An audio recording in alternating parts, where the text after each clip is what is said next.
the National Police Service Commission, and lastly, we'll hear DCI. You may proceed, Honorable CS. Thank you, Mr. Speaker. First of all, let me appreciate all the members for the questions they've raised, but also for suggestions they've given on areas of improvement, particularly in terms of law and operation of the National Police Service. Mr. Speaker, we have taken notes, but also we will benefit from the Hansard so that we can be able to make sure that all, especially the policy and regulatory suggestions, Mr. Speaker, are going to be taken into consideration. Mr. Speaker, I understood this assignment. First of all, let me say this. I came here today not because I was called, not because I saw any letter, maybe it was sent from your office. I just saw you live, Mr. Speaker, yesterday. And once you announced live that you will need the minister from here, I did not even take 5 minutes. I called the IG. And I told the IG and the chair of IPOA that we must go to Senate. So, Mr. Speaker, I am very grateful that there is a forum like this for us to be held into account. And like many colleagues have said here, that the same exercise I used to do before to hold others into account, Mr. Speaker, I must also abide by the same process to be held into account. So, Mr. Speaker, I respect the authority of this House. Mr. Speaker, I also want to correct an impression that may have been created by my statement. Remember that Senator Eddy, when he rose, he said, Mr. Speaker, he wanted the Cabinet Secretary to shed light on what I saw with my eyes as the possible persons culpable insofar as the murder of Mr. Albert Ojwang is concerned. Mr. Speaker, I must say this, that it is that led me to Article 245 of the Constitution. And Mr. Speaker, most people may have misconstrued to mean that the Cabinet Secretary does not have responsibility to oversight the National Police Service in the work they do, whether it is in excesses of police officers or in other policy issues. Mr. Speaker, that's far from the truth. I confined myself, Mr. Speaker, I zeroed in on Article 245, subsection 4, Mr. Speaker, for purpose of the investigation, specific investigation touching on this particular gentleman. Mr. Speaker, it will be a violation of our Constitution if, as a Cabinet Secretary, Mr. Speaker, I would now arrogate myself a responsibility contrary to Article 245(4) of the Constitution, where when an investigation is done, if it is suspected that a senator has committed an offense, and as a Cabinet Secretary starts saying, I call the IG and tell IG, go arrest so-and-so, investigate so-and-so, charge so-and-so, the people of Kenya under Article 245 of the Constitution wanted to remove the possibility of any person, not just the Cabinet Secretary, a senator, a president, and any other person would direct investigations into any matter outside the authority of the National Police Service and the Inspector General himself. That is why the only exception given, Mr. Speaker, is the office of the DPP, who can give directions to the IG to carry out investigations. So I want to correct that impression. It doesn't mean that I don't have an eye to make sure that there's a policy framework where police brutality must be dealt with in the country, that we must deal with issues related to abductions, Mr. Speaker, that we must deal with issues, Mr. Speaker, that are related to extrajudicial killings, among others. That is a responsibility that not just the Cabinet Secretary, but also the National Security Council, as everybody has said here, carries out an oversight responsibility on that matter. I want to correct that impression because I saw everybody was riding on that particular section of Article 245. And if I may read again, Mr. Speaker, it says that no person may give a direction to the Inspector General with respect to the investigation of any particular offences, the enforcement of the law against any particular person or persons. But enforcement of the law generally, I can give directions policy-wise. Investigations generally to acts or resurgence of certain acts or omissions, Mr. Speaker, or offenses, Mr. Speaker, I can be able to give that direction. But I cannot wake up here and say, Senator Eddy be investigated, or Senator so-and-so. That is what Kenyans were running away from. Number two, Mr. Speaker, is to say that it is also not right for me, under the same article, to give direction as to the employment, assignment, promotion, suspension, or dismissal of any person who works in the National Police Service. Again, the people of Kenya wanted to remove a situation where political leaders, including the Cabinet Secretary, Mr. Speaker, would use their position to determine whether a police officer will be transferred, will be promoted, will be fired, will be hired. Mr. Speaker, that was the intention of the people of Kenya, to insulate the National Police Service and to make sure that it's an independent institution. But that does not mean that under policy direction, we cannot tell the Inspector General that any person who is found committing an offense must be removed. That is a policy direction, but not to superintend upon the rules of the IG by picking on specific officers to say, arrest this or leave this other person. If that clarity is achieved, Mr. Speaker, then Mr. Speaker, the problem that people had, including Senator Kalwale, on the question of I do not have an eye. I do not have an eye constitutionally of superintending upon specific investigations, but I have an eye of ensuring that the National Police Service operate under the Constitution and the law, Mr. Speaker. I needed to make sure that I clear that issue. On the other issues, Mr. Speaker, I saw my friend Senator Kalwale had said, Mr. Speaker, because of that Article 245 of the Constitution, therefore, Mr. Speaker, I should abdicate my responsibility. Mr. Speaker, like has been said by many senators here, Senator Ojwang, Senator Kio, Mr. Speaker, on my position, and they have said what I did when I was in this House. My position has never changed, Mr. Speaker. I am, as like the Caleb in the Bible said, I am as strong as I was 5 years ago. Mr. Speaker, my position on the issues of brutality, my position, Mr. Speaker, on anything extrajudicial killings, my position, Mr. Speaker, on matters abductions remain the same position I had in this office, in this Senate. Mr. Speaker, let me say how. Mr. Speaker, when I got to office, I made sure that on the question, and you know, some people speak as though I've been in this office for 6 months. Mr. Speaker, I'm not yet even 6 months since I joined this office, but I'm glad that many people have expectation in me. I know even of a particular senator, Mr. Speaker, who never even waited for 2 months, whose natural national chorus is Murkomen must resign, Murkomen must be fired. Mr. Speaker, even when I was 2 months to the office, that was the song he was singing. Mr. Speaker, I am used to that song. But the point I want to make is that as a cabinet secretary, Mr. Speaker, when I go to office, I know, Mr. Speaker, for sure that there were challenges in our National Police Service. Mr. Speaker, in any case, the statement you have asked me to come and answer today, if it were not for the issue of Albert Ojwang, is in relation to last year's unfortunate incidents that happened on 25th of June. Mr. Speaker, where a number of cases are under investigations. Mr. Speaker, a few years ago, the question of Baby Pendo. Mr. Speaker, a few years ago, the question of Koome. Mr. Speaker, I disclose here that lawyer Kimani was my friend. I knew him. Mr. Speaker, in all those investigations, Mr. Speaker, the Independent Police Oversight Authority did their job. Even as Senator Metu was saying, there might be a cover-up. In the case of Senator Kimani, because I follow, Wakili Kimani, in that particular case, Mr. Speaker, there was an attempt to cover up. But, Mr. Speaker, because of the work that IPOA did, 6 police officers are now, Mr. Speaker, on the queue waiting to be hanged because of what they did to kill a lawyer, Mr. Speaker, whose job was only to defend his client. Mr. Speaker, therefore, there is enough precedent to deal with matters that are related to police brutality and extrajudicial killing. Mr. Speaker, I personally, even though I am not part and parcel of this investigation, I have no doubt in my mind, Mr. Speaker, that if the speed that IPOA is using and the cooperation National Police Service is giving, Mr. Speaker, that the perpetrators of this heinous act against Albert, Mr. Speaker, will be brought to book. And, Mr. Speaker, I have no doubt in my mind that if our judiciary, working closely with the DPP and the investigators, these people will just follow the same route that other police officers in the past have followed who have committed this heinous act. I wanted to give that assurance to the people of Kenya. And the Kipchumba of that time is the same one. Mr. Speaker, I went to Nakuru.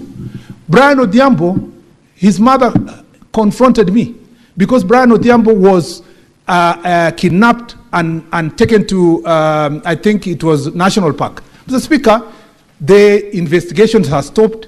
The arrest was not happening. But, Mr. Speaker, when I came back, I told the investigation authorities, it is your responsibility to make sure that those who have participated in their kidnapping of Brian Odhiambo must be brought to book. Mr. Speaker, as a result of that pressure I put in as a cabinet secretary, those people were charged in the court in Nakuru. Mr. Speaker, on matters of abductions, since I entered office, I have been very vocal, Mr. Speaker, including an investigation that is ongoing regarding a member of parliament. And Mr. Speaker, we will unearth all those cases of abductions. Mr. Speaker, when we came to office, even though I was not the cabinet secretary, Mr. Speaker, the president gave directions to the country during campaign and after we came to office that he does not want to see extrajudicial killing, he doesn't want to see bodies in River Yala, he doesn't want to see bodies in River Tana, he doesn't want to see bodies in Abadeas of people who have been abducted and killed.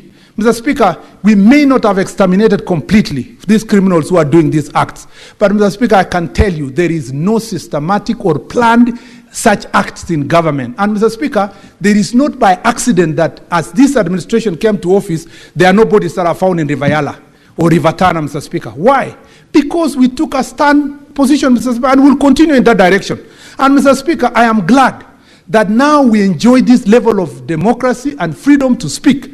Even those who presided over the ministry when bodies were floating in River Yala, Mr. Speaker, now have the freedom to call us into order. And Mr. Speaker, it is because they know this is a government that is responsive to the things that the people of Kenya are asking for. And I want to assure the nation that I am the same Kipchumba who was a valiant soldier in this house. I will use the same vigor, Mr. Speaker, to exterminate all kinds of, Mr. Speaker, criminal activities within the police. And the police know. And I have told them clearly, in all the forum, Mr. Speaker, I established what is called Jukwaa la Usalama. In this Jukwaa la Usalama, all the OCSs attend the meeting. In every county, Mr. Speaker, we've completed coast and eastern 14 counties. Mr. Speaker, in all those forums, I want to assure the House that as a cabinet secretary, I have told the police officer in no uncertain terms that anybody who is going to be found to carry out such kind of extrajudicial killing will carry their burden. Let me come to the specific questions, Mr. Speaker, that touched on me. Number one, Mr. Speaker, that was the first question by Senator Kalwale. Mr. Speaker, there is Senator Ojwang asked, Mr. Speaker, about, again, and I've responded to that question generally about my record and so forth. Mr. Speaker, on the extrajudicial killings, Senator also Ojwang asked, Mr. Speaker, whether I have given any policy directions related to, Mr. Speaker, this issue of Mr. Speaker, how to handle an arrested person. Mr. Speaker, if you look at let me just refer to this. If you look at the police standing orders, Mr. Speaker, at the moment, Mr. Speaker, and I don't want to read so that I give time to everybody to respond, because it's a long list, maybe I'll table later. The police standing orders already prescribe and provide, Mr. Speaker, how to handle a police officer, including before you book in, not a police officer, a suspect. Before you book in a suspect, you must confirm that he was in good health or not, Mr. Speaker. And those regulations... Honorable Senators, he has just said he will table, but yes, he wants to pick a few statements from yes, before he does that. So, Mr. Speaker, it says that the guidelines, Mr. Speaker, require that you must determine the health and general conditions of the suspect. Every arrested person shall be granted police bond and bail at the earliest opportunity. All suspects must undergo mental and physical health screening at the time of booking. The suspect must be immediately booked upon arrest and entry record in the occurrence book. All movements of the suspect into and out of the cell must be recorded in the OB. And if you had the investigations that are ongoing, they are telling us when he was booked in, when he was removed, Mr. Speaker, and that will assist the IPOA in the investigation, that occurrence book.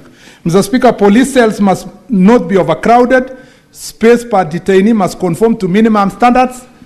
The booking officer must inform the suspect of their basic rights. Communication must suspect all this. It is not the absence of the legal framework or policy directions that led to the killing of Mr. Albert Ojwang, Mr. Speaker.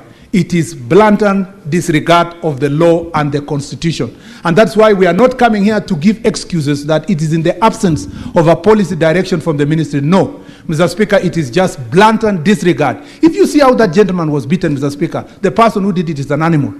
And it calls upon all of us to say that that person must face justice.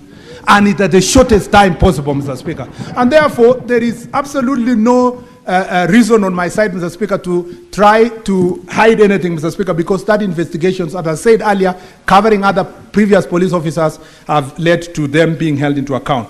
Mr. Speaker, Senator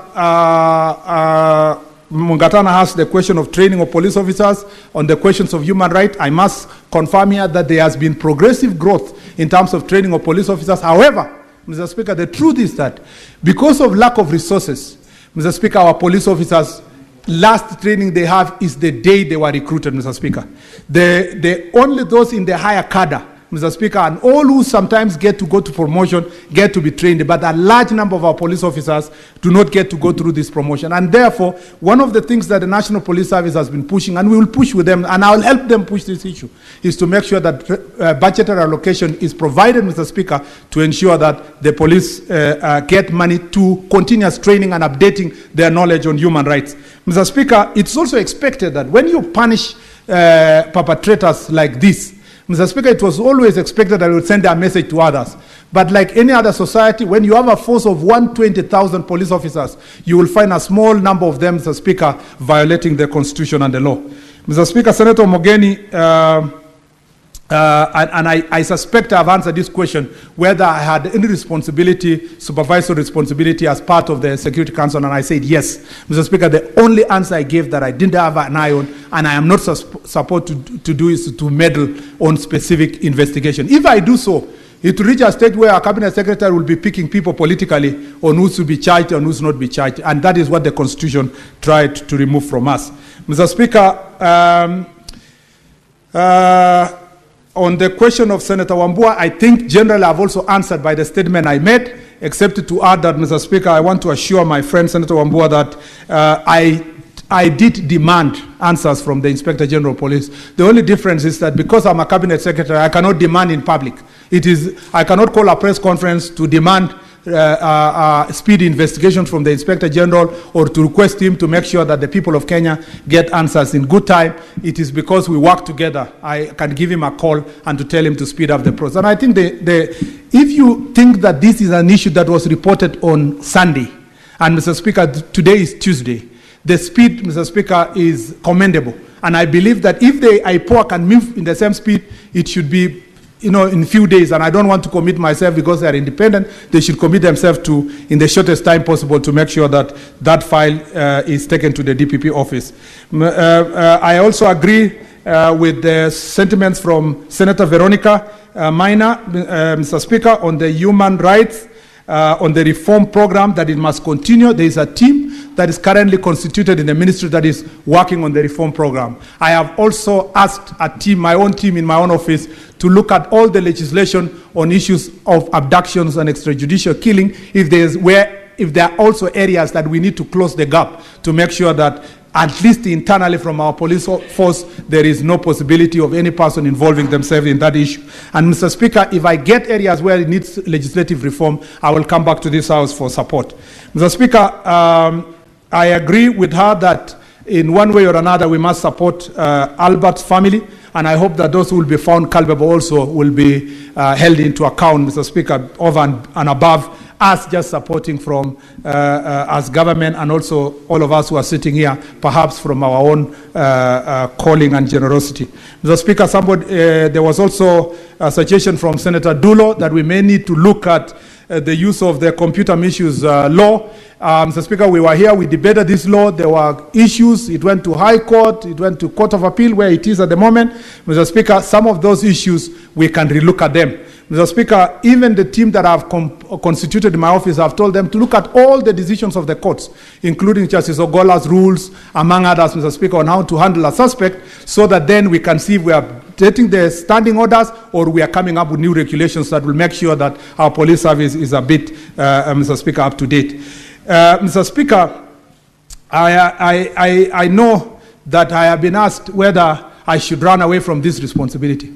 Mr. Speaker, for the 6 months I've been in this office, nearly 6 months I've been in this office, the effort and the energy I've put to revamp this ministry, Mr. Speaker, gives me hope that in the near future we will see the fruits of this responsibility. Mr. Speaker, I know that in moments like this, like those who went before me and others who have other responsibilities, Mr. Speaker, these are the moments that the duty to serve overrides, Mr. Speaker, the condemnation to throw in the towel. It is important as a leader, when you are faced with challenges, to provide solutions. If you become the kind of a leader that runs away from solutions, Mr. Speaker, then you miss that opportunity. Mr. Speaker, I've been asked by Mr. Nyutu Senator Nyutu and Senator Kalwale, Mr. Speaker, the question of why, Mr. Speaker, I should not ask the DIG Langat to step aside. Mr. Speaker, let me say this, that, Mr. Speaker, this is an ongoing investigation. To the best of my knowledge so far, the information we only have is that the Deputy Inspector General of Police, despite being the DIG, took the step to report what he thought was an act of or a crime committed against him. And Mr. Speaker, went low as reporting this to the DCI, and that investigation was done. And in the process of this investigation, somebody has died. Mr. Speaker, nobody has told me here whether the investigations lead to a particular result, whether it is to protect him or to exonerate him or to charge him, Mr. Speaker, is not my responsibility. That responsibility rests with independent police oversight authority if they find any culpability, Mr. Speaker. The rule of law demands from all of us, God forbid, should a senator here, at the rank of minority leader, for example, report a case to the police and the suspect is arrested and dies in custody, God forbid that the minority leader, someone will say he must take responsibility. In the same breath, Mr. Speaker, there must be a link between the crime and the individual. And therefore, Mr. Speaker, I will ask IPOA, and as I said earlier, as the Cabinet Secretary, I will not play a role in pushing for a particular person to be charged or a particular person to be exonerated. The evidence must lead to the suspect, Mr. Speaker. And when we are going for anybody, it must be based on evidence. Otherwise, if we lose that rule of law, people will be taking advantage of such occasions to do the same. Mr. Speaker, ask yourself, I was here in this chamber, Mr. Speaker, when as I said, my friend Kimani was abducted by police officers and killed in Machakos. Mr. Speaker, I was here when the case of Pepe Pendo happened. I was here when Murkomen happened. Mr. Speaker, the process, even when people thought that there will be no justice, justice was found because the right process was followed by IPOA. I think we should support IPOA to do their job instead of getting ourselves to the direction where the House can direct who should be charged and who not be charged. Mr. Speaker, I was a bit worried. I know there is privilege in the chamber. I was a bit worried when senators divert to the attention of determining who is to be charged and who is not to be charged. Mr. Speaker, it violates the same Article 245 of the Constitution and affects the question of rule of law. What we should be demanding is that every person who will be found culpable, led by the evidence, must be brought to book, regardless of the position, regardless of his relationship with anybody. Mr. Speaker, and the last thing was, there was something to do with reforms again. And to close in, Mr. Speaker, I wanted to assure Senator Haji. Mr. Speaker, when Senator Haji spoke, I was fighting tears because he spoke for all of us and he spoke for this country. Mr. Speaker, the life of Albert Ojwang is as painful, Mr. Speaker, as the life of Father Alois, who was killed by criminals. It's also as painful as the life of that person killed in Garissa. It's the same as the ones who died in Todonyang where I visited recently, Mr. Speaker. So, Mr. Speaker, in the national security architecture, we take every life seriously. We are glad that there is an opportunity today to discuss the question of the life of Mr. Albert Ojwang. I do not take it away from those who brought it to this chamber. But, Mr. Speaker, I want to assure the country that we take the same seriousness in every other life, just like the case of Albert. And I hope that also this chamber and the Republic will be conscious to deal with these issues when they come before us. Mr. Speaker, I remain seized of this matter. I will remain accountable to this House, and therefore, Mr. Speaker, I'm ready and willing to ensure that I respond to all the questions that this chamber. Mr. Speaker, in any case, in the statement I was going to bring to this House, there are also very weighty issues about abductions and police brutalities and citizens killing during protests last year. And I believe that, Mr. Speaker, when we get the time to come back again, these issues will have to be ventilated based on the responses that we are going to bring to this chamber. I thank you, Mr. Speaker. Now we are going to